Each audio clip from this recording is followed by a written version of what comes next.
Yo, what up, Grizz Nation, and welcome back to another Grizz 901. I am your host, Daniel Greer. Nate will be joining me very, very shortly, but we got a great show for you tonight. Hopefully, we're going to be more like the first half of the Grizzlies game tonight and not like the second half because that was just straight up ugly. But we're going to get into all the breakdown of the game and discuss all of that. We have a great Grizz trivia for you. It's a lot about Jaren Jackson Jr. And so we're getting into all of that and much more. And then we have a look ahead from Ryan helping us out on that as we look ahead to the Pelicans. But if this is your first time here, thank you for joining us.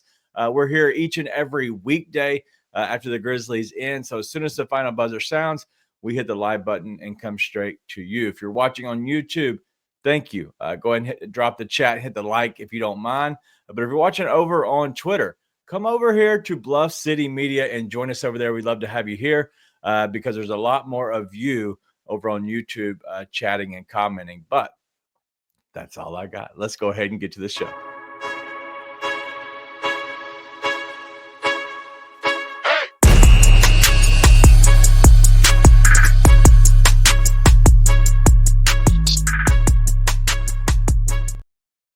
Yo.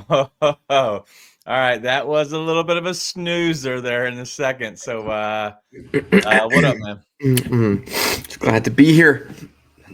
A little bit of nightcap going. Yeah, that was pretty ugly. And like the first half is like it was good, right? Like they played pretty well. Yeah. And then like all of a sudden, like the second half gets there, just like, my God, it's just nasty. They cared about as much as we did in the second half. That was what happened there. That is, hey, we can mentally hit the showers and we'll be okay. Yeah. Which you'd love to not see the starters have to play in that fourth quarter, but like that's okay. It's quite all right as a game they took care of in the first half. No doubt. Well, it was a good win, as King Meek says, but as Rage Tempo, Luke can dunk, Lord. Yeah. Like, right. I don't know what's going on. I didn't realize white boy Luke could get up like that, but it looked easy for him in all honesty. And so I'm curious how it is. But thoughts on the game just overall? Just sort of a business-like win, even though the second half was gross, just because they pretty well put it away in the first half and the first half of the third. So they did good. They did really good tonight. I thought they played really well in the first half, took care of business so that they could coast in the second half. I underestimated how cheeks that Charlotte Hornets team is. I was messaging for the chat family. First off, if you guys aren't asleep and you stayed up to be here, thank you for that. But I was messaging with Daniel and Ryan earlier, and I was like, I kind of like I think that the Hornets have some athletes, which I think could give the Grizzlies maybe a little bit of a fight tonight. Like halfway through the game, I was like, I really underestimated how bad the Charlotte team was. My God, it was rough, man. They've got good players, but they clearly have not put it together.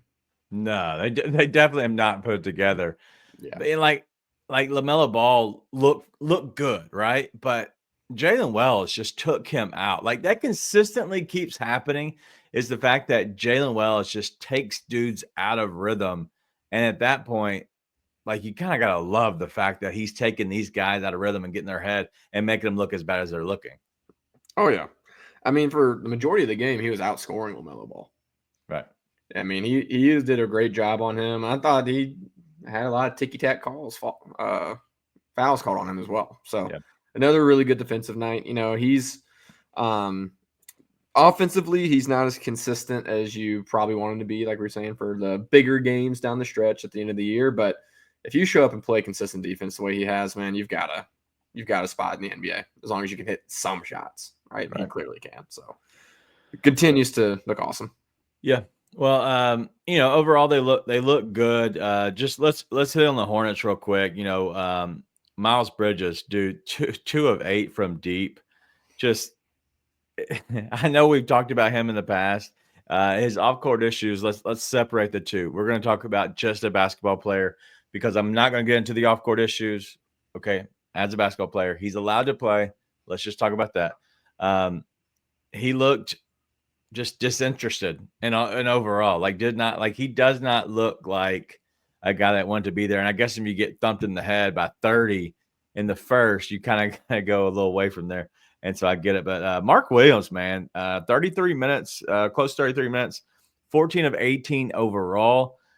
He had looks like he had 9 rebounds, which is crazy that he didn't get 10 rebounds, but just a great night out of him just from the tip, man. Like the dude coming out and dropping 38 points is incredible. Yeah, man, he looked awesome.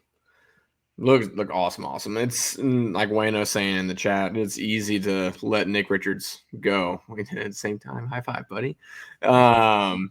Easy to let Nick Richards go if you have all that going. I mean, he looks awesome. And he looked like what he was destined to be coming out of college as well.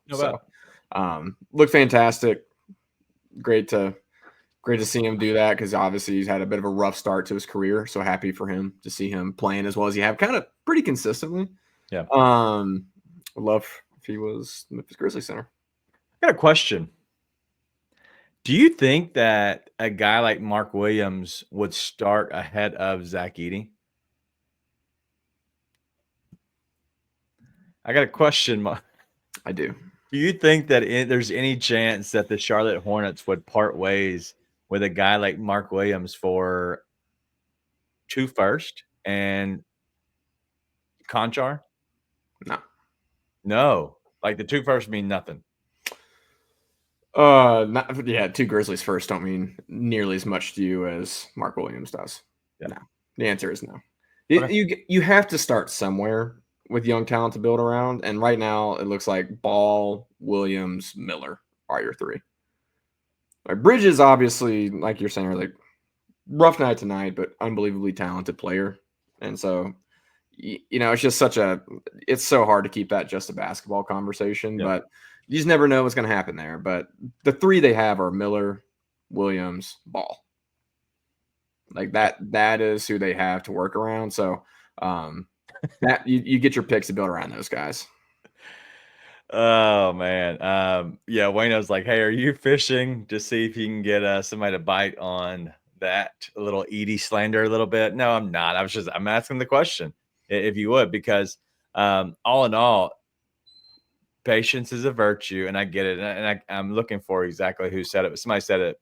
Have a little patience. Here it is. Art says patience with Edey because Williams did look terrible early on. I agree. He looked a little lost, I guess, and he looked a little behind, and so it's coming along for sure. He still doesn't look that big out there. Like I know he is, but he doesn't look as big, and maybe it's because Jaren is pretty big and Edey is a monster, so maybe that's what it is. But overall, I think I was very impressed with Mark Williams, and I am a Dookie. I've seen him in Duke, and he played well there. I think he finally translated. I think he's starting to kind of catch stride now.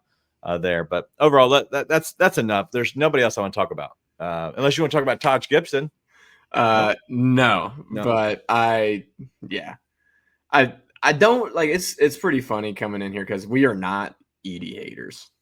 What an opportunity it would be to be the Edey hater podcast. So like, hey, like everybody come listen to the post-game show that hates Zach Edey, even though we don't hate Zach Edey at all. 100% agree. Like, there's nothing wrong being patient with Edey. It always come back to the same thing, right? Like, Mark Williams looks awesome on a team that's 11-29, right? Like, Edey's not out there for a team that's 11-29. It's for a team trying to win a championship. And I thought Edey actually in the first half looked better. Yeah, I thought he looked better. I think he had 7 and 6 in the first half. Yeah, I thought he looked good. I thought he had really good positioning. He caught the ball, which sounds like I'm taking a dig, but I'm really not. Like, part of his issue is being quick enough to catch the ball on this fast-paced game.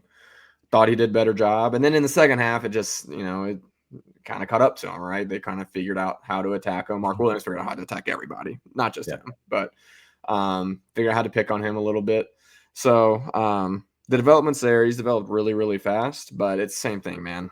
All the same things happen in this game that have been happening, which is the game's just a little too fast for him. He's just not there yet, and still, he can't be your starting center. Maybe Jaren's your starting center, but when it's going to matter, you got to have something else going. Well, into the playoffs, you can go a little smaller. The main thing is the regular season, Jaren needs to have somebody next to him. One, he doesn't need to take the pounding that maybe a bigger guy kind of might give to him a little bit, but also cheap fouls, let him kind of play the roamer role. And so the regular season, 100%, he needs a big next to him. In the playoffs, if you go against somebody smaller, there's no reason to put Edie out there. You can, at that point, you can probably run BC next to him and go a little smaller. And if for some reason you feel like it might be a Santi series, you could go Santi next to Jaren, depending on what the matchup is. At that point, it's matchup based. And so I don't worry too much about it, but even though, like, if you need a big to rely on the playoffs, I don't know if Edie's there yet. We'll figure that out. I think we still have half the season to go, and so we're not even to the All-Star break at this point. So either way, I think we should still get a future center, in my opinion, a future starting center. Or you call the Jazz and call New York. Oh my God, your Mitchell Robinson love is disgusting. Yeah, because he's, I don't know, awesome at basketball. Probably not even wearing pants right now. Why would he be? He's a millionaire chilling at home. I wouldn't be wearing pants either. It's also like 10:30 in New York, so yeah, man. I got a question. Art's got a question actually. Would you guys like Brooke Lopez? I mean, he's certainly a viable option, but I don't know. I'm assuming contract situation makes that a no. You know, contract's way better than me. I don't know what he's on.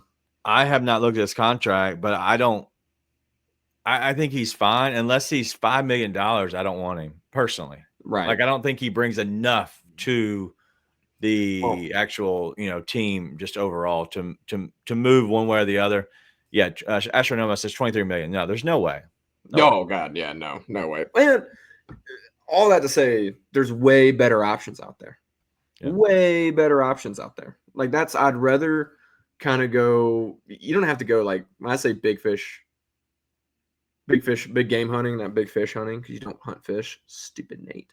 When you go big game hunting, I'm not talking about go get an all-star center or something like that, but go for like a center that really, really works, like Robert Williams. As much as people have pissed all over me for saying he's a viable option, somebody was in talks to go get him today. Was it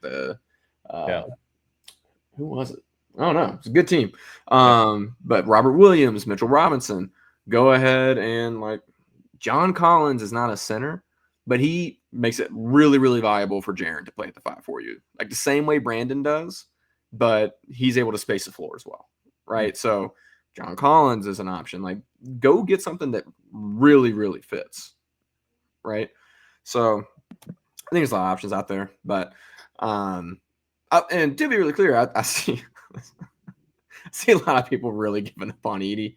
Not just here, right? Like not just in our chat and on Grizz X, on all over the place. And like it's just so early. It's way too early to do that, man. He clearly has the basic tools to figure it out. But you'll get a Rob Williams. I'm telling you, Mitchell Robinson, I don't understand why people are just out on Mitchell Robinson. Like he's every time he plays basketball, he's awesome and he's a winning player. But and he fits with John Morant. But he's always hurt. Yeah, except for when he's not and he's playing basketball. I don't know what to tell you, man. Like you have to go get somebody. All you need him for is a playoff run. That's it. Okay. That's it. I'm all in. I go win a championship. Obviously, that's what we're trying to do, Nate. But one thing I want to hit on from Austin says we can't get Gafford anymore. 100%. That's ship has sailed. But have you seen the last 2 nights where he's been the starting center for them? Both double-doubles, played really well. His double-double line was at plus 145. If you're interested, I hit it. It looks really good. But he has been a good player. And because Lively's now out, I believe it's a broken foot, out 2 to 3 months. Definitely not going to give up Gafford at this point. If they have a chance, because they're eventually going to get Luka back. And so at that point, as long as they can sustain enough and get enough wins along the way, they'll be fine and have both those guys back for a playoff run. I mean, feasibly, but I mean, there's a chance this goes really south really fast for the Mavs. Yeah. They're not probably halfway there, but they're not Grizz last season level of injured. But they are really, really in trouble right now. There's some pretty dire straits. There's a chance that if there's any issues with Luka, any setbacks whatsoever, however long this takes Lively on the long end to get back. I mean, Clay's hurt. Kyrie's likely to have to miss some games again.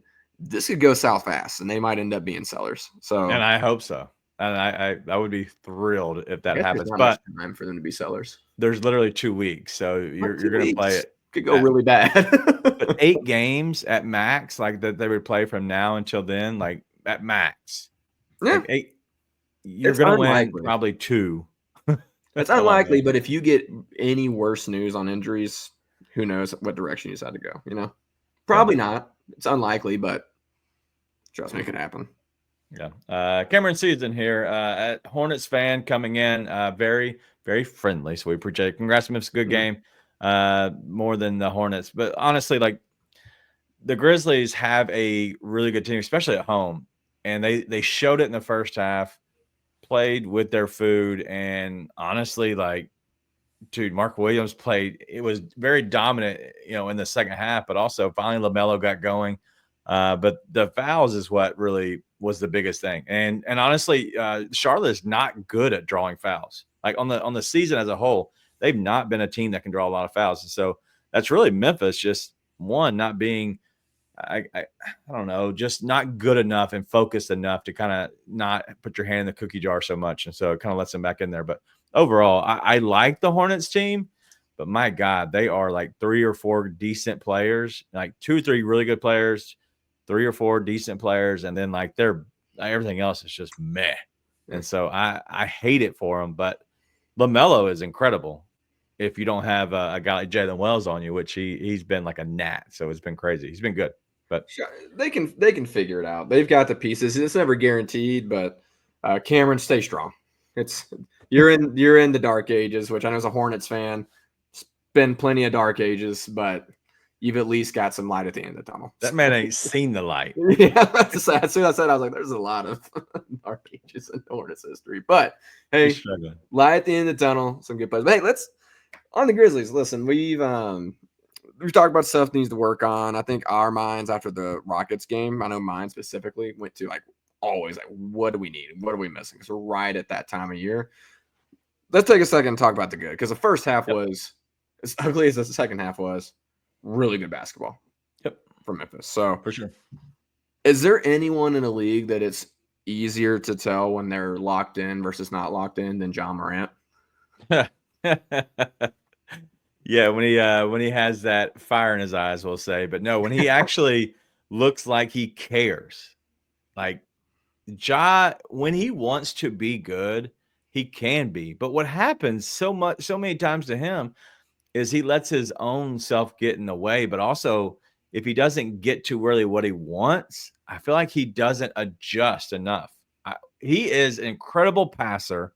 He's incredible at everything and anything he does. And even on the Out the Mud podcast, Derrick Rose even said that Ja is an incredible passer. And the rest of his game, it actually kind of revolves around that. Like it's just an add-on. Like his passing ability is really what he is. The problem is you kind of need to be selfish sometimes. So he is very much in the middle of trying to figure that out. And so he has to learn like, hey, some nights I can score and I need to score. Some nights I need to be a facilitator.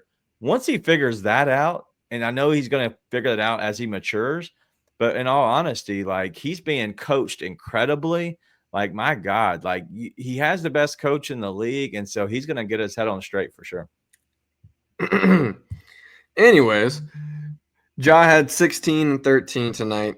He could have gone for 32 and 26. Like he could have it if he wanted to. I mean, he was the first half. John Morant was like, let's get in here. Let's take care of business. Let's show who we are. The second half, John Morant was like, let's just make it to the end of this game. Get to the showers, which can be super frustrating for Grizz fans. Yeah. Right? It can be super frustrating to watch. It's like, dude, we want to see you be awesome all the time. I'm actually encouraged by that because it shows one, what we've talked about all season long, which he's trying to be healthy for the playoffs. Like, this dude wants to be healthy for the long run. He is making sure that he tries to put himself in that spot. But half the time, he's just like coasting, trying to get the wins to stay in the top half, get some home court advantage in the playoffs. Yeah. That's all he wants, pretty clearly. But then when he wants to turn it on, you see what happens. Just a completely different player. Yeah. Right? Entirely different player. So I think you're going to see that a lot during the regular season. It's going to be hit or miss, frustrating, super fun to watch, back and forth. But I think once you get towards winning time, playoffs, bigger games, you're going to see Ja like really like turn into consistently the Ja that I think Grizzlies fans are super used to. And yes, Lauren, yeah, 1,000%. It was awesome. It's just freaky. Dude's just freaky. That block where literally like he's expecting, like, so it looked like he got up expecting like, hey, I don't think you're gonna shoot this, or like something else gonna happen, and then like he's just like, all right, like literally blocked it like at his armpit. Like he could have kept going up and got the ball if he'd have thrown it up higher. So man, I his hops are incredible. His fast twitch, just jump is just it's awesome. So but when he wants to be the best player on the court, he can be, and he's showing that now defensively, which makes me more excited about all that, because when you look at Ja and what his deficiencies over the years, it's been his shooting and his defense. Well, his shooting, I don't think it's been bad. I don't have the numbers in front of me, but tonight 2 of 5 from deep. That's a good night. That's fine. I'll live with that every night. But his defense is really turned up, and it looks like the care level is there when he wants it to be. So it's been nice. Yeah, man, and it shows on both ends of the court. I just saw, I think it was Drew. Yeah, Drew's in here. His awareness on defense is when he wants to give the effort on defense, when he's locked in. Yeah. Unbelievable. And he does care about that. And you can tell he cares about that and is trying to prove a point.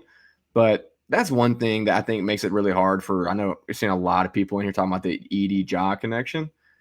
Ja just processing the game on a completely different level than like 99% of the NBA. Like, he sees things happening 3 moves before they happen. He is playing chess while the rest of the court's playing checkers. Yep. And we have a guy like Edie that has not played basketball for super long, right? Just like didn't start playing until really late in his life. As I know he's super young, but still like late in life for a basketball career to start. It's a lot going on, not to mention he's a rookie, all the same. So a lot of stuff that's hard to process there, but you saw it happen with Luke tonight. It happens with Brandon, who has been processing the game on a super high level as well. It's been encouraging to see. But, dude, his mind for the game's unbelievable. Just an unbelievable mind for the game. It's so fun to watch him and see the way he thinks the game. What is it? Balvenie 14 Caribbean cask. Probably $5. Let's talk about another guy who passed the ball tonight pretty well. 24 points overall, and 8 assists for Desmond Bane. Had the highest plus minus. Not that really even matters at all. But tonight just really played, honestly, just really good. When I feel like you had to have somebody go get a bucket, it seemed like it was Bane tonight, especially there in the third quarter where he played, really good. Even when Ja was on the court a couple of times, he kept the ball, go to the bucket, get a little push shot in there. And so overall, I do think that Bane is starting to find himself, and we're seeing now that there is a big three. We've been talking for sure that there's always been like, the 2 now, because Jaren stepped up. Jaren is the 1B, or the, in a sense, like there's two heads of the snakes. But now we have the third guy who's starting to show up even more, and he continues to each and every night. It's very quiet most nights, but 8 assists from Bane on the backs of 24 points is awesome. Yeah, and we said it last game, he's just looking more and more like himself. He's getting to that midi again. I mean, it just looks really, really good. It's good to see, man. I mean, you want to see him be able to get to that version of himself, especially because, like you said, like Ja's trying to save himself. Ja's a much more dynamic game, which means it's much more high risk of injury, just the way he plays the game. it's good to be able to see Dez kind of take over when Ja's wanting to take a back seat.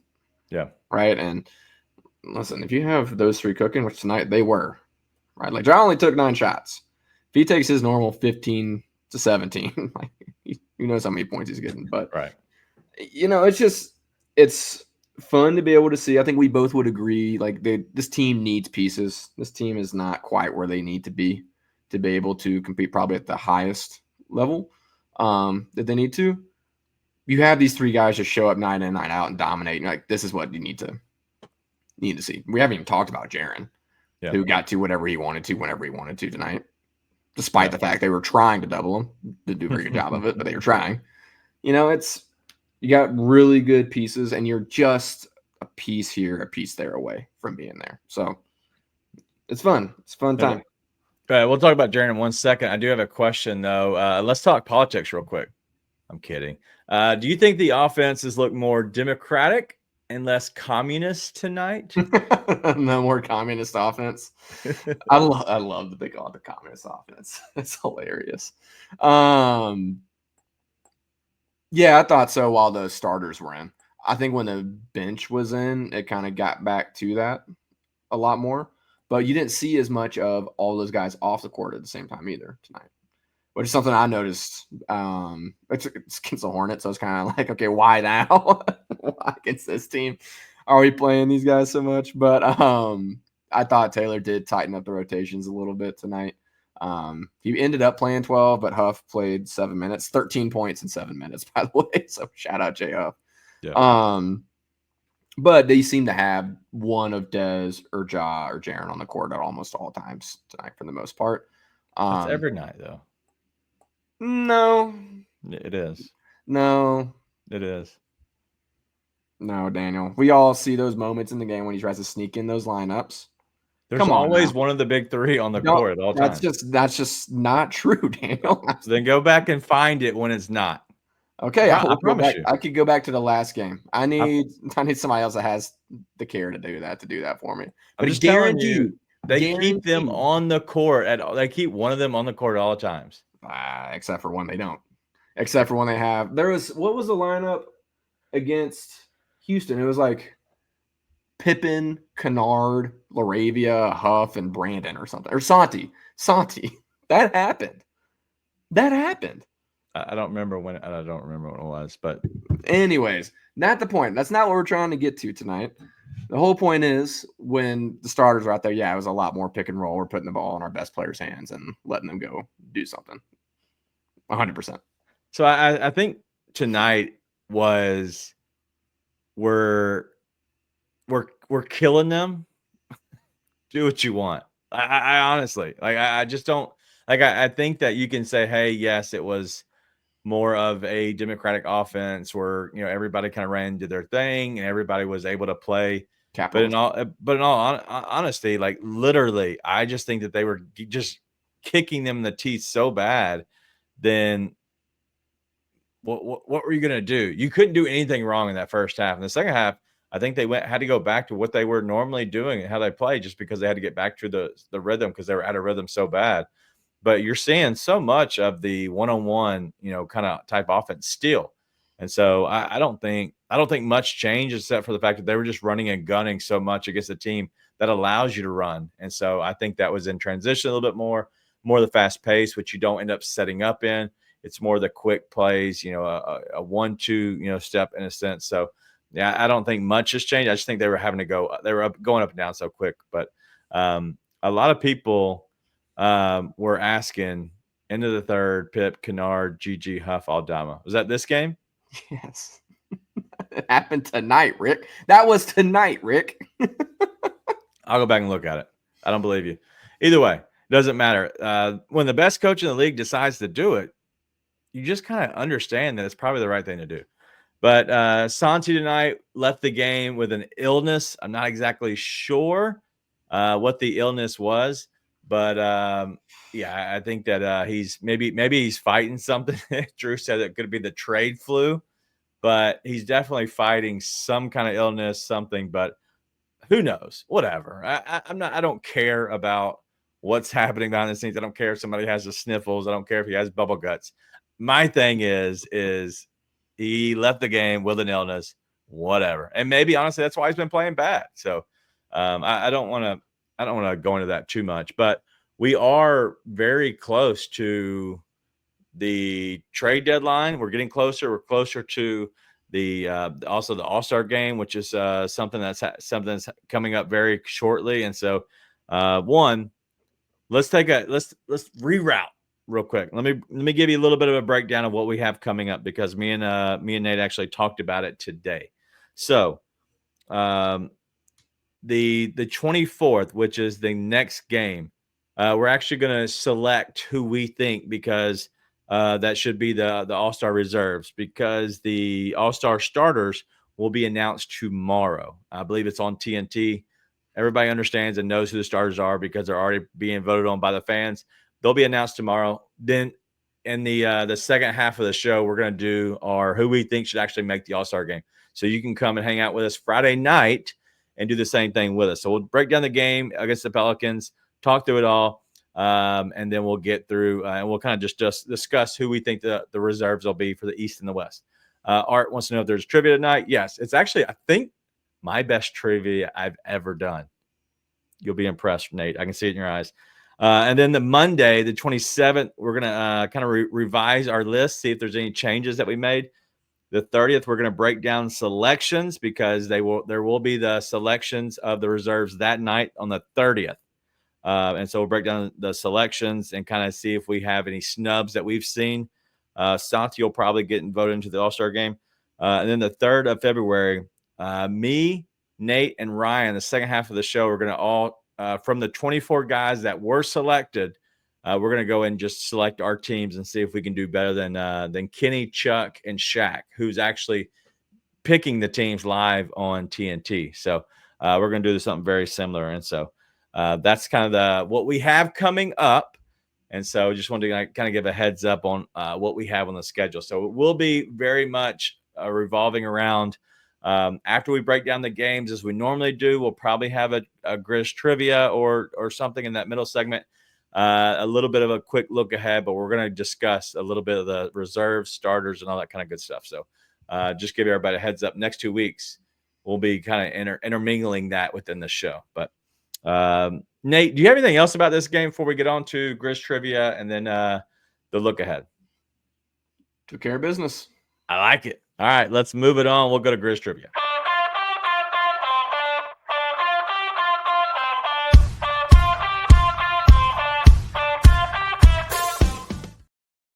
All right, for Grizz Trivia, it's all about Jaren Jackson Jr. So playing incredible this season. Jaren is headed toward the All-Star game, in my opinion. I think we're right on the cusp of him being kind of broken down and being a reserve, as we discussed. On the 30th, there will be an announcement on that. But coming up this Thursday, which is tomorrow, they're going to announce the starter. So we're getting the ball rolling on that, but also Jaren getting the recognition he deserves. But because of that, let's go to the question. The minimum of 30 games played. Jaren Jackson Jr. ranks 10th in the NBA in estimated plus minus, which is EPM, and is one of 4 NBA players to rank in the 92nd percentile or higher in both offensive EPM and defensive EPM. Who are the other 3 players? So that's very long-winded, but estimated plus minus, which means that on the offensive end and the defensive end, who are the best players? And these are actual numbers. And so these are not like, hey, per 100 possessions.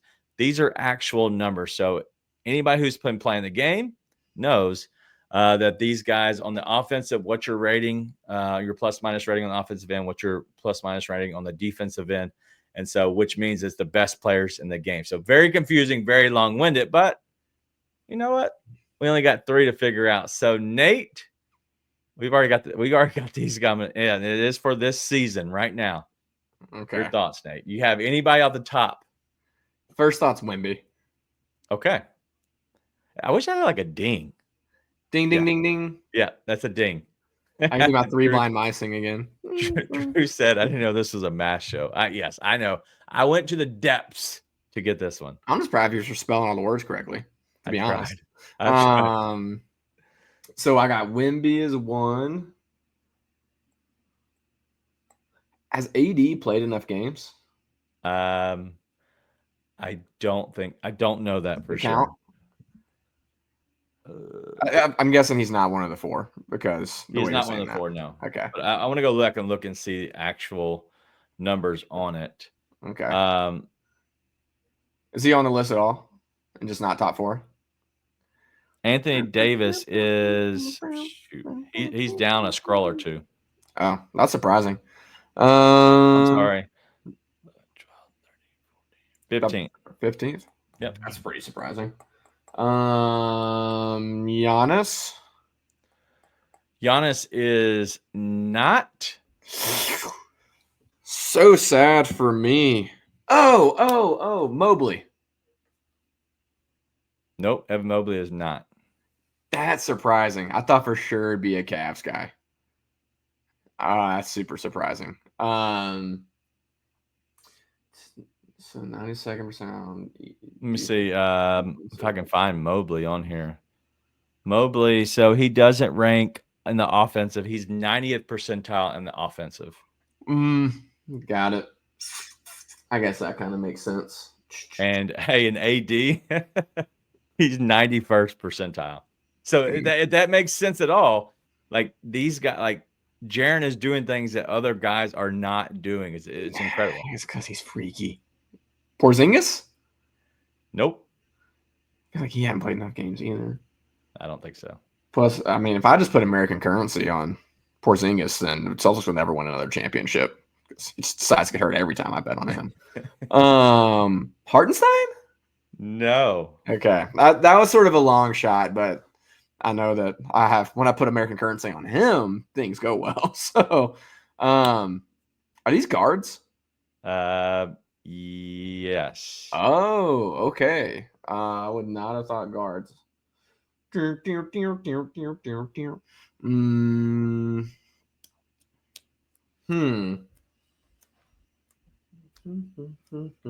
throw it back up there real quick so people can see what the question is in case they're interested. Jalen Williams? Nope.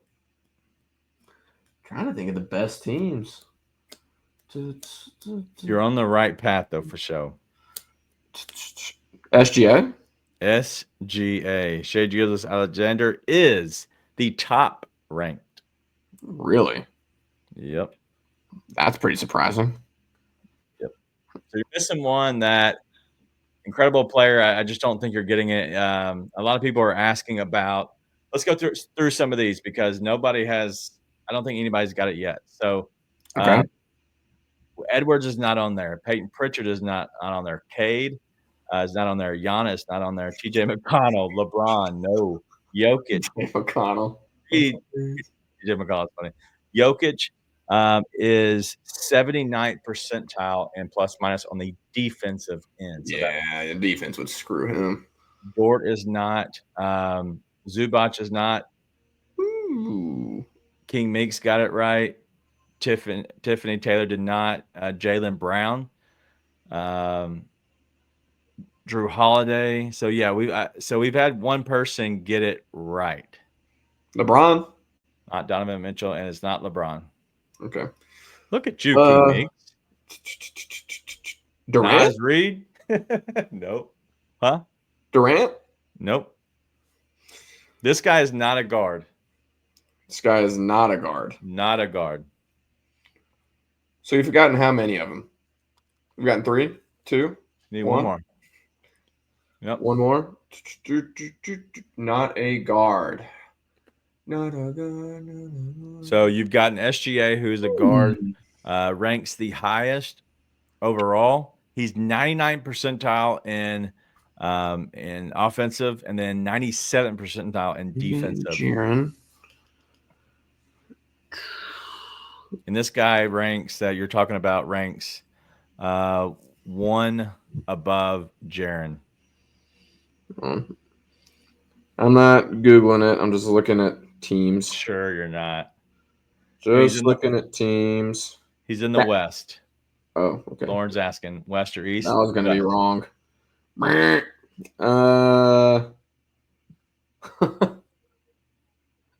Is this somebody that you would not put as like one of the great players, or this is a pretty great player? I think this is a great player. I just don't think he's lauded for his defensive ability. And I think he's playing good defensively this year. King Meeks is taking a victory lap over here, calling him Meeks Trivia. I'm not looking. I'm not going to look. Art, Art, you're right on the right path for sure. And it's not DeAndre Ayton. The bonus? It is Domantas Sabonis, which is incredible. So that's super surprising. So out of the minimum 30 games played, Jaren Jackson Jr. ranks 10th in the NBA in estimated plus minus. He is one of these 4 players. And honestly, he's 9th on the list, behind SGA, Domantas Sabonis, and Victor Wembanyama. So, Nate, why don't we look at the list? Look at this stuff. This looks good. So, SGA ranks first, and you can see the difference. Like Luka is up there, and you can see that Luka's. The problem is he's only played 22 of 43 games, and same with Franz Wagner, who is out for a lot. But I just left everybody up there, no matter the amount of games played, so you can see the highest ranking guys on this list. So if you look at it, the defensive Jaren is obviously third best, right behind Wemby. And the SGA, who's playing really great defense this year. The offensive side, Jaren does lack, but because he is on the very high tippy top, he's still up there above all these other guys. And so, I thought it was a good list for people to see. But is there something that sticks out to you, Nate, on this list? Because there's something that sticks out to me. It's incredible. But is anybody else seeing what I see? I am looking at SGA being ahead of Jaren in defensive EPM. Feels like the stat must be imperfect. That's what I'm looking at. I'm sorry. Lauren, but I see what you see. Lauren got it. I see what you see. Yep, it's Lauren. Yeah, Lauren and LOL. Nope, Jones got it. It's the minutes. Look at that minutes. Like the minutes 29. Everybody else is in the 30s. But it's incredible. The usage rate and 28 out of the 29 minutes, the usage rate's incredible. And so he's out there and being used, and Sabonis not being used with 21% for the usage number there in his 36 minutes per game. And so the ball doesn't go through him. So if anybody's ever wondering about this list and what usage rates like that, it just means that he's doing things off ball. He doesn't have the ball in his hands and stuff like that. And so a lot of his, stuff is rebounding. It is blocks. It's steals for a guy like Sabonis. But Jaren's got the ball in his hands a lot on this team, more than he's had. Santi, yeah, I can't find Santi. Check back next game. Yeah, I bet it is. Bounce back. It's coming. I thought that was interesting. I saw the EPM. And I saw it come through, and I was like, you know what? Let me go check it out and see what I can find. And that kind of got stuck out to me. So thought it was interesting. Yeah, don't put that out into the Grizzliverse, whatever you want to call it. We got the Grizzliverse. The Grizzliverse. Yeah, yeah, because that's going to lead to fun conversations. I'm curious. How far Ja's down on this list? I looked for him earlier, and he wasn't far on one of them. On the expected, so out of the 100 possessions, whatever, on the expected, Ja was up there, but on the other, he was not. And so I have not. Desmond Bane's higher than Ja on the actual estimated plus minus. I'm sorry, he's 2 spots underneath Desmond Bane. Ja is. So there you go. We found Ja. Makes sense given the year. Yep. All right. So enough about that. I hope everybody enjoyed it. That was a little bit more of a deep dive on the Grizz trivia, but I had a little bit more time today. I have been off doing still my normal job, but I've been off on my betting show. And so I've had a few extra minutes throughout the day to actually have to spend time. And so I was able to do some critical thinking today. So anyway, enough about that. We're going to look ahead to the I almost call them the New Orleans Pelicans. They're down there snowed in, but I believe they will be unsnowed in by Friday and able to come back here. So they did not play. The game got postponed against the Milwaukee Bucks tonight, and so they'll actually be returning. I would assume tomorrow they'll be able to get out of there and come to Memphis. But as Ryan always does, he gives us a little bit of help on the look ahead. Let's look ahead to Friday night's home matchup for the Memphis Grizzlies against the New Orleans Pelicans. We know the New Orleans Pelicans have had an injury-riddled season. We're very familiar with that idea.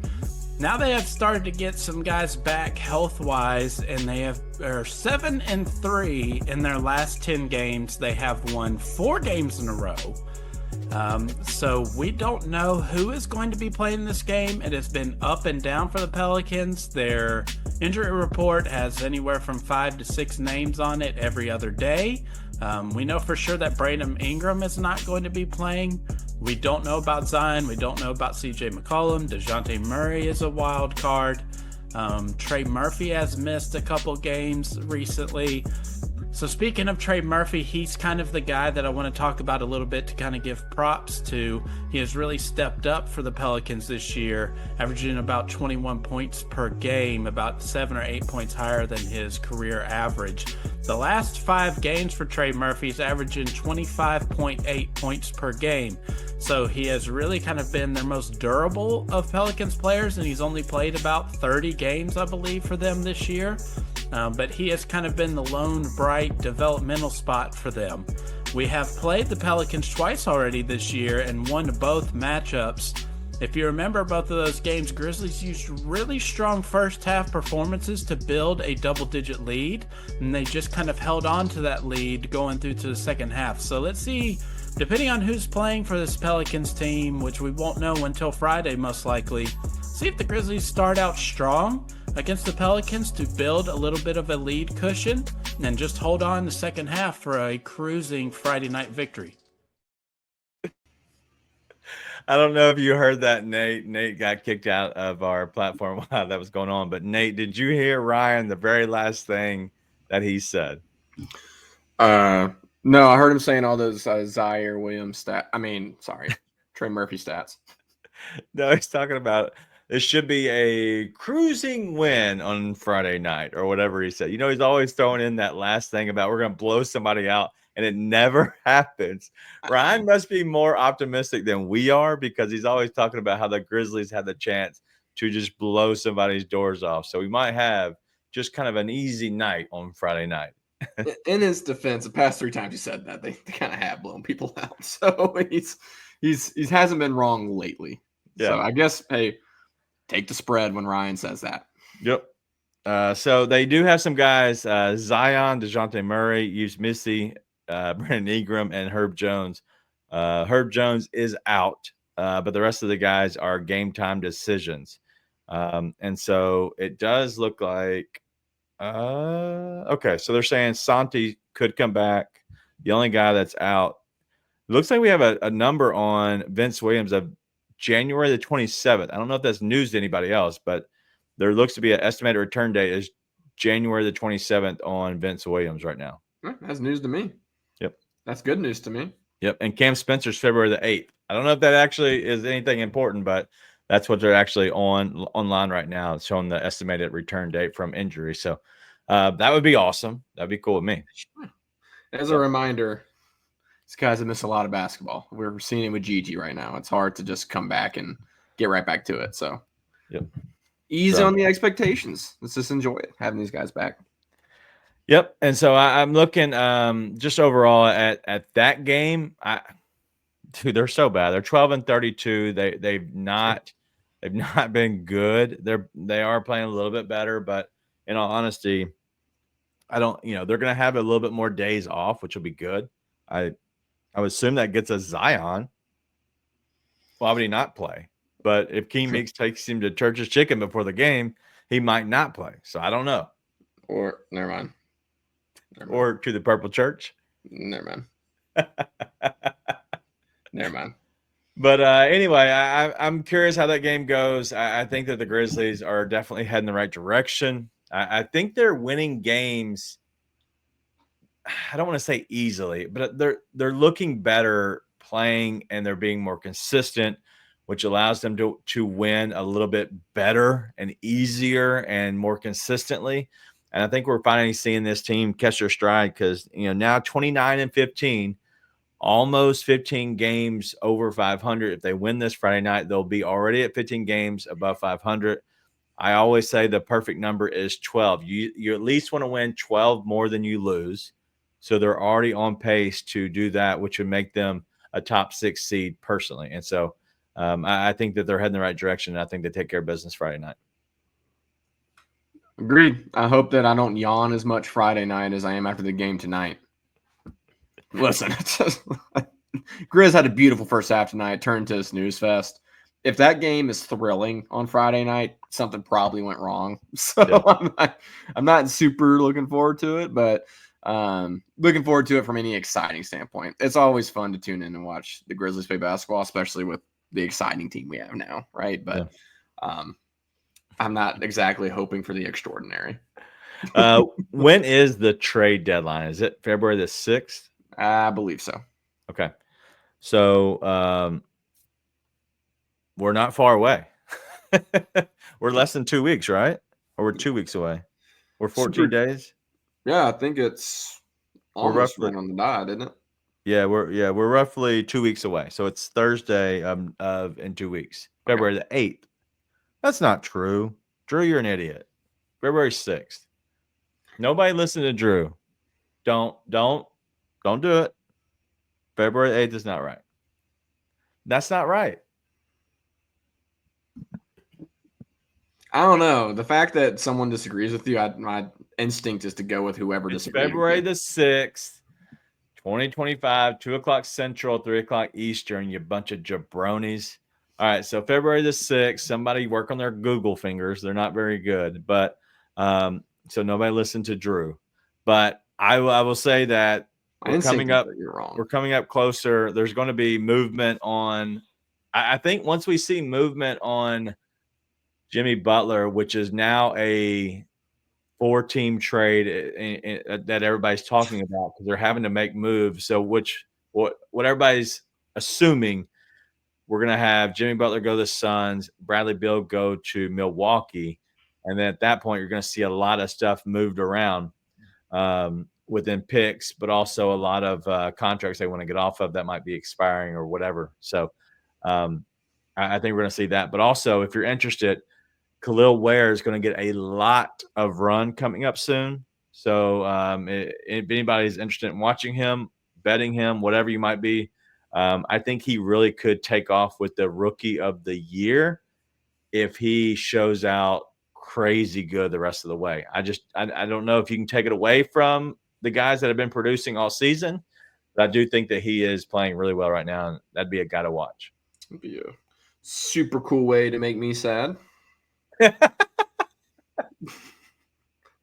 Real quick, is there anybody that any moves that you think are viable moves you would be disappointed if the Grizzlies don't make it happen? Getting pretty specific. Yeah, if the Grizzlies don't make a move, like, is there a specific move you're like, this is the one that I really want to see him make? That's the same thing that Rusty asked me when I was on the Daily Grind. Go check out the Daily Grind every morning at 7:30 a.m. Luke does a good job. Luke does a good job hosting that show with the help of Drew and Rusty. They're on Tuesdays and Thursdays at noon. $2 Sports Show here at Bluff City Media. So go check it out. It's a live show. So those are the live shows. I'm telling you, you can get in the chat and chat away. But he asked me the same question. It was the only one I could think of was Edie. I'm not Edie, but the only one I could think of was Cam Johnson. So I was reading Edie in the chat. That's the only one I can think of that would actually make sense because his shooting stroke is so good and he plays good enough defensively. He has enough length. I think he fits this team perfectly. If you're giving up 2 firsts, I would give up 3 firsts for it, in all honesty. Like, I think you'll be fine, and I'm not worried about draft picks. over the next 3 years because you have Gigi and you have Vince. Scotty and Jay Huff are fine as your 10, 11, 12 guys. If it got that bad, I still think they're fine. So if you get anything else, they're only going to be moved down the bench even further. And so I have no issues with that. And so that'd be the only guy I think that you really had to go get just to make them. That's a needle mover for me. John Collins for me. Really? Yeah. Because the concept, I think, of Cam Johnson is he's the better three-point shooter. Yeah. Meanwhile, John Collins is a career 38% three-point shooter. That's including the year he broke his finger and shot like 20-something%. He's never shot below, I think, 35, 36% outside of that in his career from deep. And he's shooting 40% from three this year. And I think he's a better defender, better lob threat, better all-around rebounder and everything than Cam Johnson, in my opinion. Okay. So I'd rather go the John Collins route. Plus, there's always the opportunity to get Colin Sexton, which for a month plus, I've been talking about how much I would love to have Colin Sexton here. So if you can get the 2 for whatever, yeah, it'd be a dream come true. My thing is like if you get rid of a guy like Santi who could be hot for you into the playoffs or help you down through the regular season to keep your guys fresh. Getting rid of a guy like Luke Kennard that might help in a playoff series when you really need, some shooting or you need some spacing for whatever the matchup might be. Like losing a little bit of being a little bit more flexible, that does hurt. So whatever you get, they have to figure out a way to make they have to be able to be antiquated within this offense. They have to be able to get and be a seamless fit. And I think, the guys that we're discussing are great. And I think that John Collins is a better BC. People really like BC. I think he's a better BC, in my opinion. And I think Cam Johnson is a much better Marcus Smart on this team. And so at that point, if you can upgrade your positions, if you can upgrade your top 8, that's where you would come down to it. And then Gigi's only going to get better. Vince is only going to come back and get healthy. And so you're somehow increasing and growing that top 8. And if you can make your top 8 really, really good, you have a chance. So I like the question, but I think that's the only guys I'm thinking of. Austin's saying some vets. I was going to ask you about this because the rumors are that it would send Bobby Portis to Miami in the deal. Bobby Portis. And so I'm curious, how do you get into that? Because that would be amazing. However you can. Just do it. Do it. Go hit Bobby. Seconds. I mean, I would be giddy if we got Bobby Portis just on principle. But if I'm being honest, I think you can get the veteran presence from someone like John Collins. Really? I see. I'd rather have a Bobby Portis to be your big. Sure. Like he gets to be your starting center. Maybe that's a stretch. What do you mean? It's a stretch. Brandon Clark starts for this team sometimes. Yeah, but it's really they do that in a weird way, and you know this. It's kind of like, okay, he's going to be the center on offense, but then he's not going to be the center on defense. And I don't think you use Bobby Portis that way. I don't think, because BC is such a dynamic, athletic, like that's what makes that work. Bobby Portis is not dynamic and athletic like BC, even post Achilles BC. It's just not the same. And I love Bobby Portis, but I don't think you want him to be your starting center. Dude, his name is Crazy Eyes. I don't not trust the guy. I love Crazy Eye Bobby Portis. Like, listen, I want crazy people. Like that is what I want. Dude, I say this all the time. Imagine if you have Jalen Wells, Vince Williams, and Bobby Portis playing, surrounded by Jaren and Ja. And I'm sorry, Bang, we're leaving you out for a second. Dude, that would be the funniest lineup because you just have these crazy people surrounded by your Lamborghinis of offense, and they can do whatever they want. And these other ones are like, fine, just let us guard. Let us play defense. You're just like, all right. Well, yeah, Jalen Wells, if you've paid attention, that dude's got a little bit more crazy in him than I think we bargained for. Very crazy. His dad's crazy Yeah, which in a is good way. is awesome. But like, I'm looking for like, I want some psychos. Like, I want those guys that if something starts happening on the court, I'm legit like, he might go knock that guy's teeth out, and we might not have him for the rest of the game in the next game. Like, that's what I want. And listen, Bobby Portis fits the bill. John Collins fits the bill. Colin Sexton fits the bill. It's like there's a trend among the guys that I like. So, yeah, dude, if we get Bobby Portis, I probably think that you're using assets that should be used elsewhere, but I'll be happy. Yeah, whatever. Yeah, cool. We got Bobby Well, Portis. at that point, send some seconds, call it a day. Whatever. Yeah, It doesn't matter at that point. If they're getting that means they'd be sitting out Chris Middleton and then just trying to get off of a little bit of cap so they can bring in a $50 million guy or whatever Bill has a contract for, which is nuts. Then yeah, that's what they're having to come off of him just to get this guy in. So either way, I think it'd be great. I love Bobby Portis. I know you do too. And so I thought when I saw that, that's the first thing I thought it was you. I was like, all right, I gotta mention it to him. love Bobby Portis. But listen, all in all, if the Grizzlies come away with like a John Collins or a Cam Johnson, and if you can also swing, like, hey, we go get Robert Williams, we go get a Mitchell Robinson, something like that, that would be, I think, you put yourself on a different tier if you can make that happen. So, yeah. As Black DJ says, inject Wells, Vince, Portis into my veins, baby. I love it. Any chance? I know Too Cozy 843 says any chance we could get both, such as a John Collins and a Cam? Oh, I don't think so. Just because of who you're working with. You could money wise because you Yeah, have Marcus Smart. it's feasible. You would have to have Luke Kennard and Marcus Smart on each side, right? But that would have to be what they want in the pieces on each team, right? So depending on what each team would want, you have enough to go to get those players because they're not making enough just to to be that crazy. Problem is, I don't know if they would. You'd have to send out a lot of picks to get both, and so I don't know if you better do both. Well, and with both the Nets and the Jazz, you're going to overpay, which is the price of doing business if you're a contender, right? That's what you do. If you're in the dumps, you get people to overpay with picks and young players so that you can start building. If you're contending, you overpay so you can try and win a championship.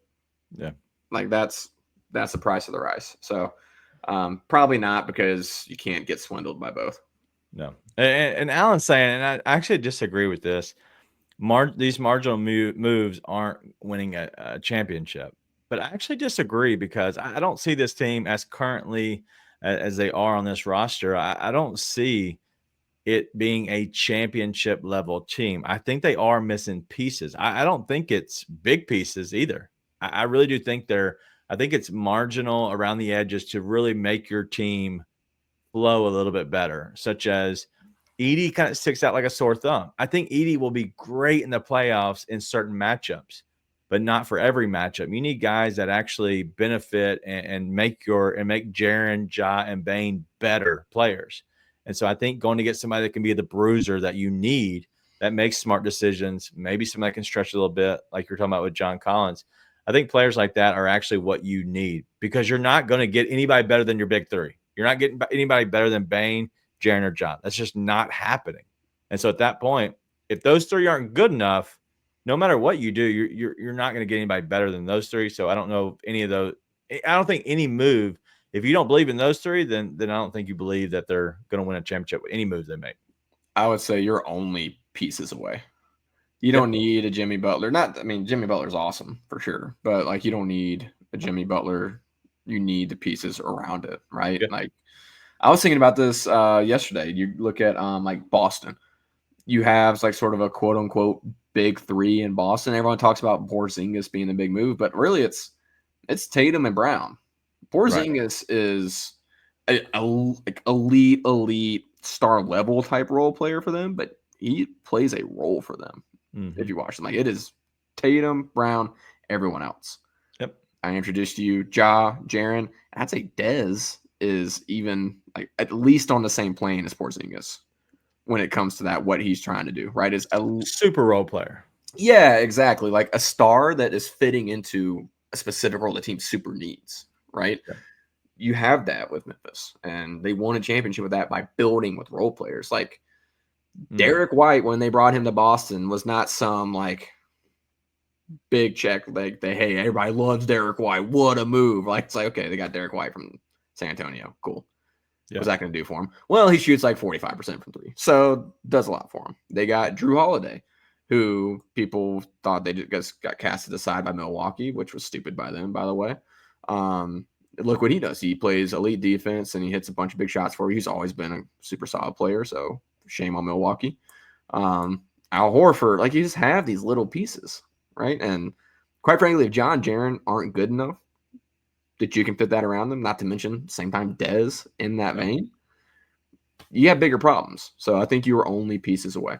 Yep, I agree. We'll end the show on that one. I think we can all disagree. We all can have our different opinions, but I do think that they are pieces away. I don't see it yet, but the emergence of Jaren is flipping my decisions, because if he can play consistently as he's playing, then I think that you're only going to get a better Ja. And I think now that we're seeing Bane kind of fall in line a little bit, get out of that little rut he was in, and now you're getting healthy, and now you're getting a little bit more guys, and now you're starting to win. You're rolling, and winning is consistent, and it's also contagious. And so, anyway, a good night, a good win, just overall for this team tonight.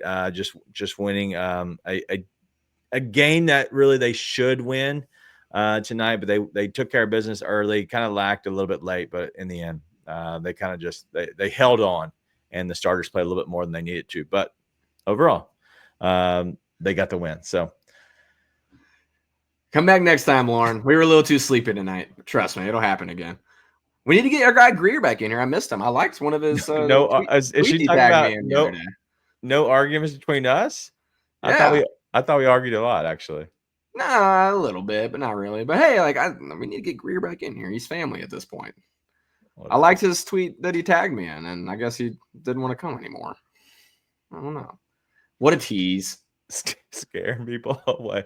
All right, we'll see you back Friday night. We're gonna have the Pelicans. Sorry, I forgot about who we were playing against. The Pelicans coming into Memphis, and so if you're gonna go check out the game afterwards, hang with us. We're going to do the full breakdown, Grizz Trivia, and all that kind of stuff like that. But we're also going to pick our reserves and see who we think is deserving to get into the All-Star game, who's actually the best. I don't think Ja can make it because he's not going to get the 65 game mark, or it doesn't have the ability to. So I don't know how that all works out. We'll figure it out. We'll do our best. But that's all we got. Thank you all for joining us. If you're on YouTube, hit the like before you leave. If you're on Twitter, go ahead and like and share that over there. But we'll see you all Friday night. Be nice and tell your friends.